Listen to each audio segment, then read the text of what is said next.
Buddy, the Phantom back. The Phantom is back. The Phantom's here. I'm here. What's up?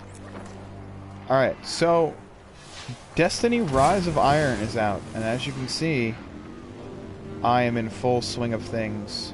I have my Iron Yallarhorn with its Iron Yallarhorn call. This is the Wolves Bay in the background. So, alright, basically what I'm going to do in this video is I'm going to tell you if you should buy it. You know, should you come back to Destiny if you haven't been in, you know, if you've fallen off Destiny for a while. Should you step into Destiny for the first time? Is it worth a buy at all? You know? Why should you, you know, fucking give a shit? And I'm gonna tell you, yeah, I think you should buy it. This is definitely worth a purchase. If you are a veteran Destiny player and you have fallen off, maybe before or during the Taken King, I would highly recommend it. I'm gonna get this guy. I would highly recommend buying Rise of Iron, and there's a multitude of reasons, but I'll give you a few right off the bat. And this goes the same for everyone who's new to Destiny. Should you get into Destiny now? It's, you know, with Destiny 2 on the horizon, this being the last expansion, is it worth it? Yes.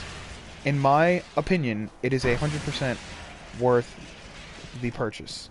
If you're new to Destiny, I highly recommend picking up the Destiny Collection. You get all of the good Destiny content that we've gotten over the past couple of years, all in one little package. And it's really, it's a steal. It's like the Handsome Collection for Borderlands. Now, why should veterans come back to Destiny, and why should you be interested in Destiny in the first place?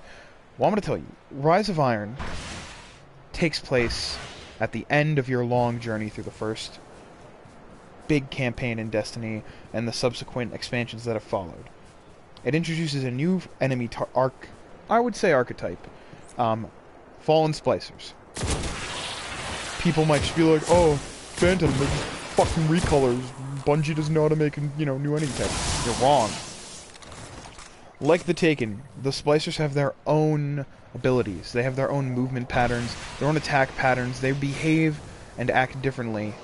Some of them can even try and attack you after they're dead. They've introduced a new zone, which we are currently in, called the Plaguelands. And what is the Plaguelands? Well, the Plaguelands is a new patrol zone that has been overrun by the Devil Splicers. The winter is in full force. Now, the story is a lot more grandiose this time around. Yes, the Taken King was big. All the expansions have been big, but this one really wants to put a stamp and make sure that you remember it. And that's why it came at the end. So Lord Saladin, the man who runs the Iron Banner, has come back and seeking help. There's a new plague that's infesting the Cosmodrome called Siva.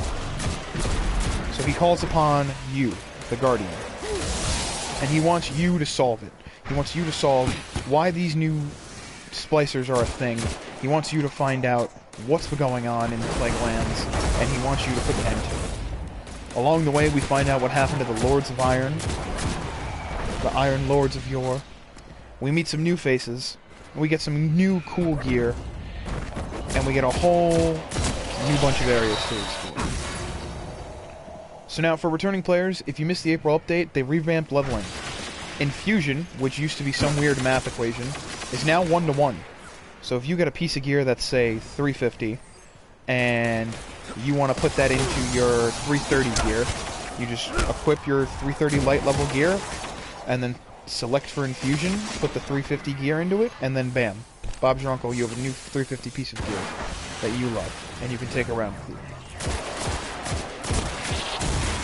Besides that, they've implemented new armor, they've implemented new weapons, they brought back the Gjallarhorn from year 1, which was everyone's favorite gun, and yes, it's as good as you remembered it, if not better. Other than that, guys, the thing with Rise of Iron is that it wants to be remembered. It wants to, you know, remind you where you started from. So it brings back a lot of old favorites from Destiny 1. The first gun you ever get in Destiny becomes a new exotic that you have to go on a quest for, which I'm currently on, and you rebuild. And it has a whole multitude of functions now. There's a new social space in terms of Felwinter's Peak, which is where the Iron Lords used to watch over the Cosmodrome. Get away. Get away. Get away, Thrall. Be gone from me. So yeah, I think Rise of Iron is 100% worth it. If you haven't played Destiny in a while, jump back with this. It's easy to pick up, and if you got some friends who still play Destiny, then they'll gladly take you through it. I know I'm gladly going to take my best friend through it if he ever comes back to play it again. If you haven't played Destiny and you're seeing all this news about Rise of Iron and like see this dude with a bunch of wolves and a sweet battle axe that's on fire, buy the collection. Go out, pick it up, grab some friends, and start through it. Start through the beginning and take your journey as a guardian. A baby guardian who wakes up in the middle of Russia, who ends his journey in Russia as an Iron Lord, a badass among badasses. So as always, guys, thank you for tuning in. I appreciate everything you do.